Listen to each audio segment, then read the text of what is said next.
folks, I watched the X-Men First Class movie, and I'm going to present to you this review. Of course, X-Men First Class is, of course, a prequel to the previous X-Men series, mostly done by Bryan Singer, and, of course, it concluded with Brett Ratner finishing up, and, of course, there was another prequel, X-Men Origins Wolverine, which, by the way, if you hadn't never seen my review, I accidentally gave it 4 RAM chips, mainly because of the performances of Hugh Jackman and well, I can't remember his name all of a sudden. The actor played Liev Schreiber playing Sabretooth.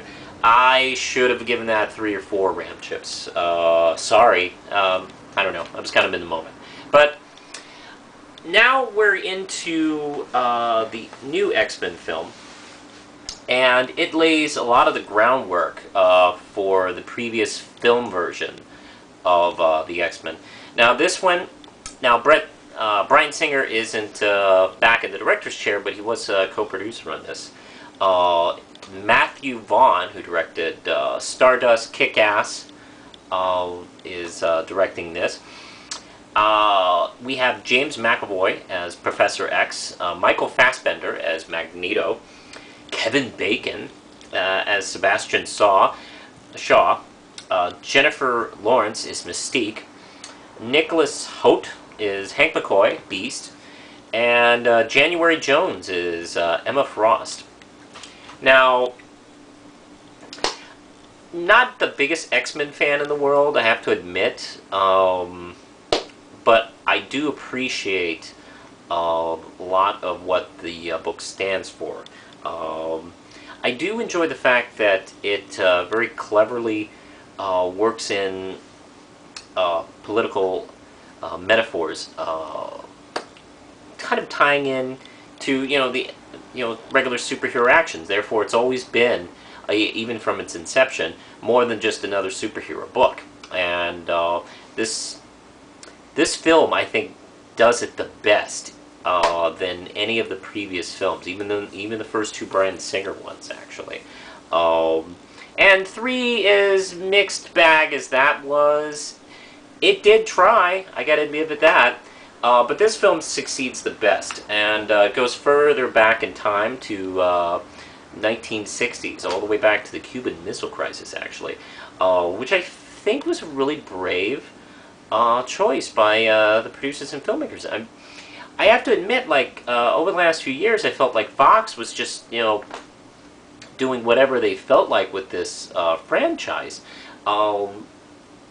When a superhero franchise kind of loses its vision and the studio takes over, boy, things get really shitty. Like Batman and Robin. Or the theatrical cut of Daredevil. Studios don't understand what really makes a good superhero film. They just understand the basics. They don't really get the whole nitty-gritty of the whole thing. That's why you need someone who is behind the camera, who has some kind of vision.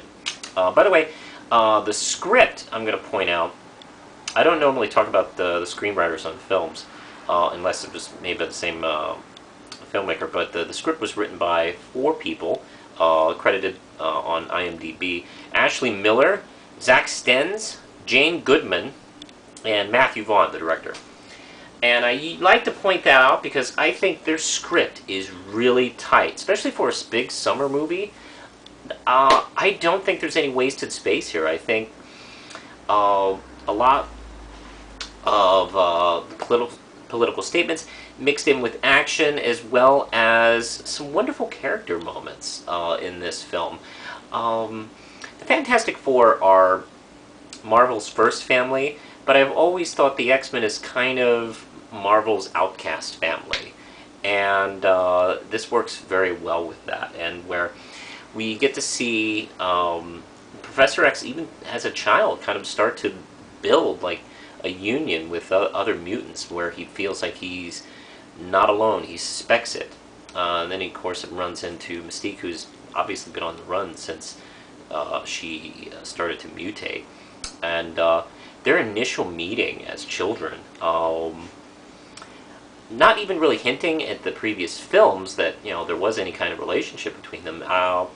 that first scene, I have to admit, I find really touching and a little heartbreaking because I know where this is going, and I had no idea. Of course, probably the filmmakers didn't at the time, but just the level of a relationship these two had, and just from the get-go, it kind of tugs at you a bit.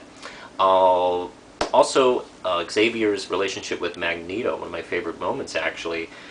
It has a lot to do with Xavier teaching him how to use his magnetic power a little bit more thoroughly than Shaw had been teaching him. Shaw had basically used his anger and hatred to trigger his power, and he kind of taught him to use it that way. But Xavier theorized, and was right, that a more serene feeling could help him focus a little bit more. Something in between his anger and joy. And he looks back and picks like a moment back in his childhood with his parents during Hanukkah, and Xavier experiences that with him, and even is choked up and lets out a tear at that moment. That's a wonderful moment, and Xavier even thanks him for that. Very, very good scene. There's a couple of cameos related to the previous films, and I really won't say what, but they're both brilliant, and they kind of make the film. I mean, there's a great film anyway, but even if the rest of the movie sucked, these two moments would have made the film for me.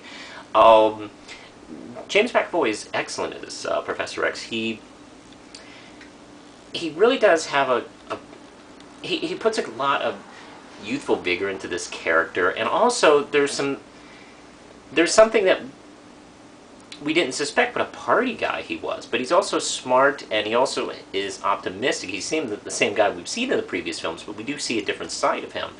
And it's almost like looking back at home movies of your parents or grandparents and realize that maybe they had a wild side to them. That's really well done. Kevin Bacon is excellent in this film. The initial scene when he meets Eric Lehnsherr for the first time, Magneto, wow, that first 15 minutes is better than the last two X-Men films. I'm talking about 3 and Origins. Holy crap, that's good. And this film really knows what it's doing. And with summer action films, that's an achievement right there. The storyline with Mystique is very well done. And you get to really kind of see where that character kind of finds her motivations, and I was very happy that her story arc was kind of a big story going on in this film. As far as continuity not hooking up, aren't we superhero fans kind of used to continuity not hooking up quite well? I'm not sure any of these X-Men fans are familiar with comic books. Continuity is kind of a tricky thing. As far as like connecting with X-Men Origins, Wolverine, who cares? As far as its connection with maybe 3, I guess maybe it does bother some people that in the beginning of 3 and maybe at the end of Origins, Xavier can kind of sort of walk. Here's what I'm going to suggest. Marvel Comics used to have something called the No Prize, where it was kind of a fun relationship with their fans. I always really liked it. Because Marvel realized, like, you can't keep an eye on every piece of little continuity tidbit, so they left it up to the fans, too. If you see something that's a little out of place, throw us a suggestion, and we'll give you a no prize. A no prize was no prize. But it was bragging rights. Like, hey, you found something, you corrected it, and now it's canon. That's the explanation. They used to do it all the time when they used to have letters columns. That's where you could find the no prize stuff. May I suggest, as my entries into a no prize competition on this film. Uh, Xavier can't walk at the end of this film, but he can walk sort of, kind of, in 3 and in Origins. If you've read the comics over the years, and I only have a loose feeling of the comics, Xavier has been able to walk and not walk several times over the last 40 years. I think he currently walks in the new comics, by the way. He was walking in an Avengers storyline. Let's say in between 63 and a few years later, whenever the vague scenes happen in 3 and Origins, he was able to walk again for some magical, mutant, crazy reason, and he was slowly losing those powers again of walking.